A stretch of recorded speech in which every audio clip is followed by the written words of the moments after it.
Hello there everyone and welcome. I am so excited to be here.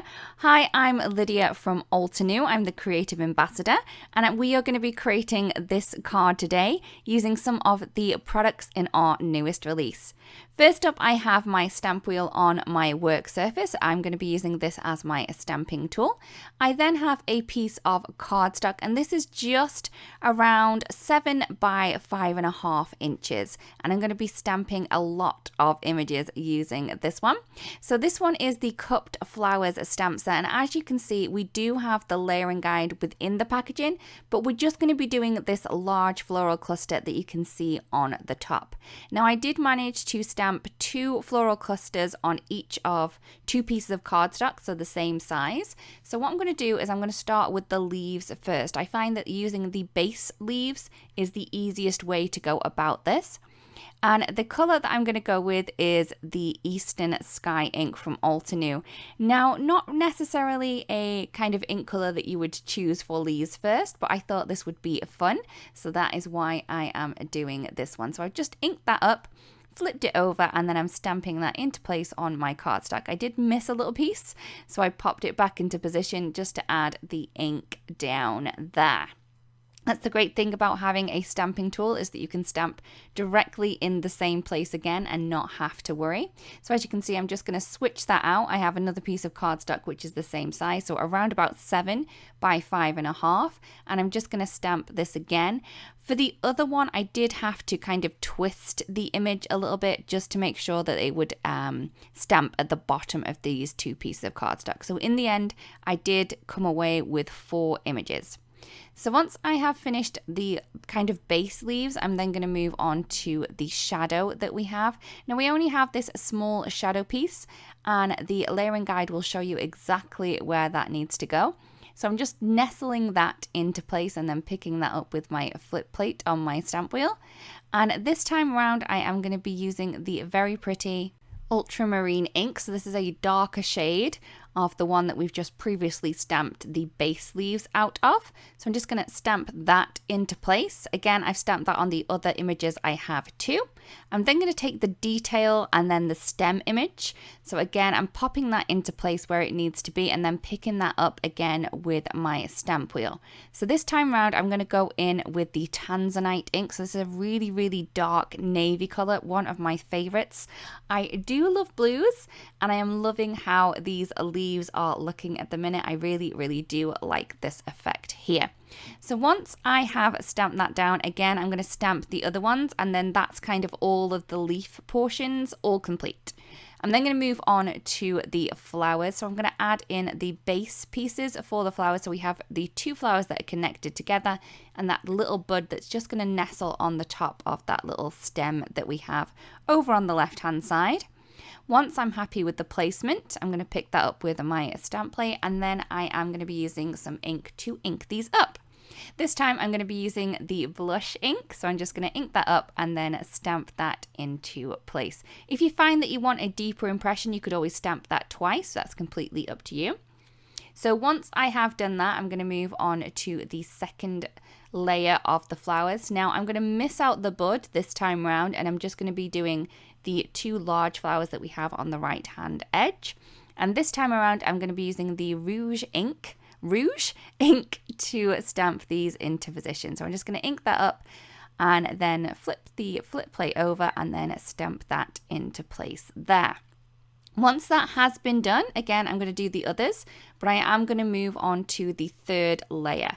So this is going to add in the 3rd layer to that flower and then just kind of the center to the top flower.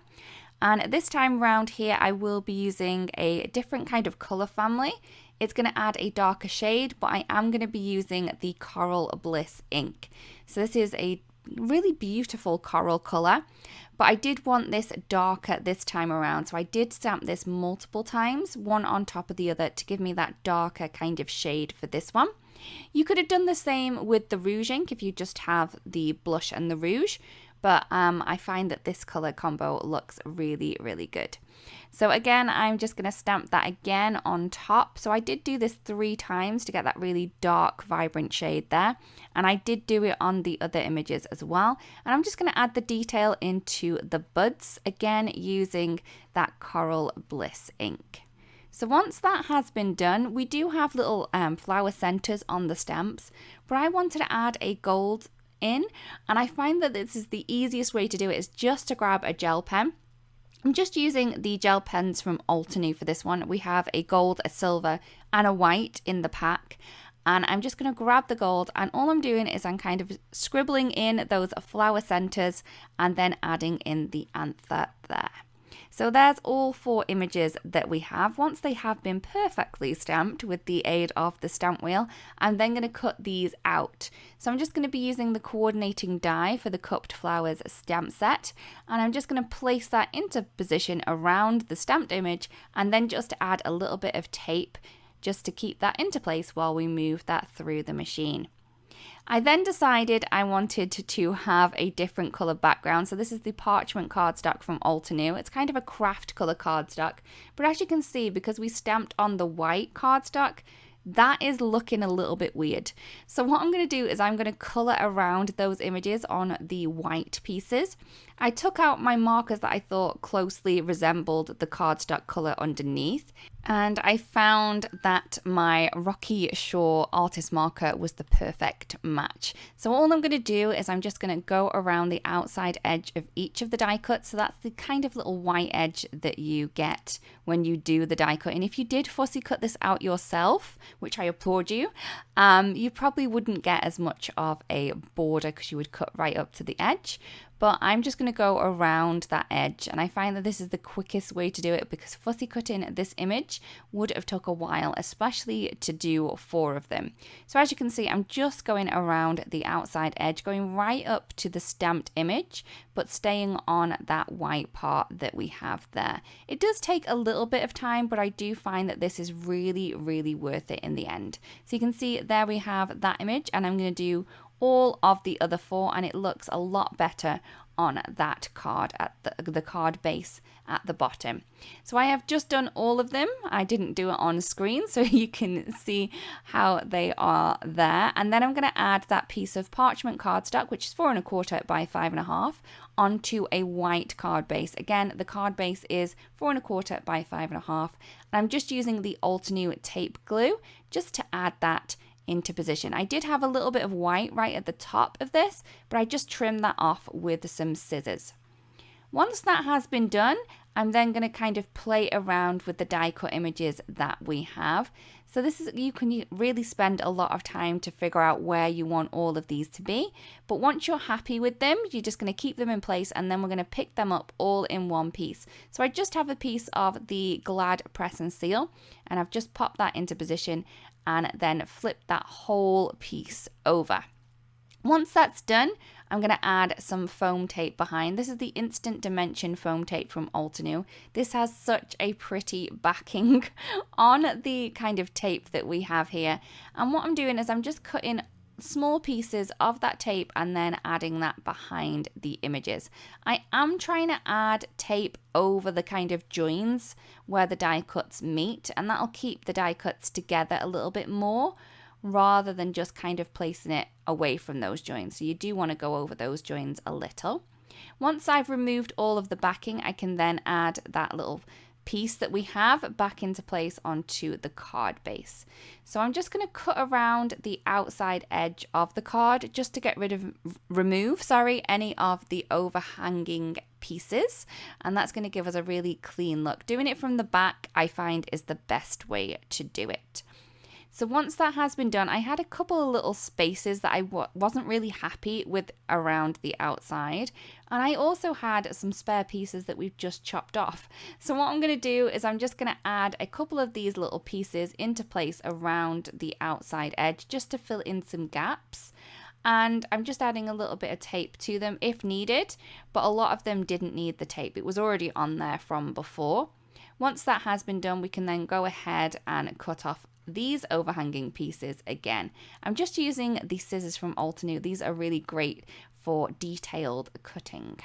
So once that has been done, I wanted to add a little bit of gold. I have the metallic watercolors from Altenew, and I just activated one of the golds just using some water, and I'm just going to add some splatter over the top of this. I did want to add gold to the sentiment, so to kind of bring that gold in a little bit more, I decided to add some gold splatter. As you can see, I'm just tapping my brush that has been loaded with the beautiful gold metallic watercolor and just tapping that down to add an arty look there.